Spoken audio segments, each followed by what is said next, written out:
৬ মাস পর আবারও কমছে সঞ্চয়পত্রের মুনাফার হার শতাংশের হিসেবে, যা 0.৫%। বর্তমানে সঞ্চয়পত্রের সুদ হার রয়েছে সর্বোচ্চ 11.98%, আর 9.72% রয়েছে সর্বনিম্ন হার।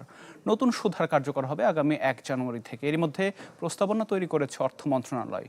সংশ্লিষ্ট কর্মকর্তারা জানান, শিগগিরই যা প্রজ্ঞাপন আকারে জারি করা হবে, যেখানে বলা হয় 7,50,000 টাকা বা তার কম বিনিয়োগে মিলবে তুলনামূলক বেশি মুনাফা, আর এর বেশি বিনিয়োগে কমে আসবে মুনাফার হার।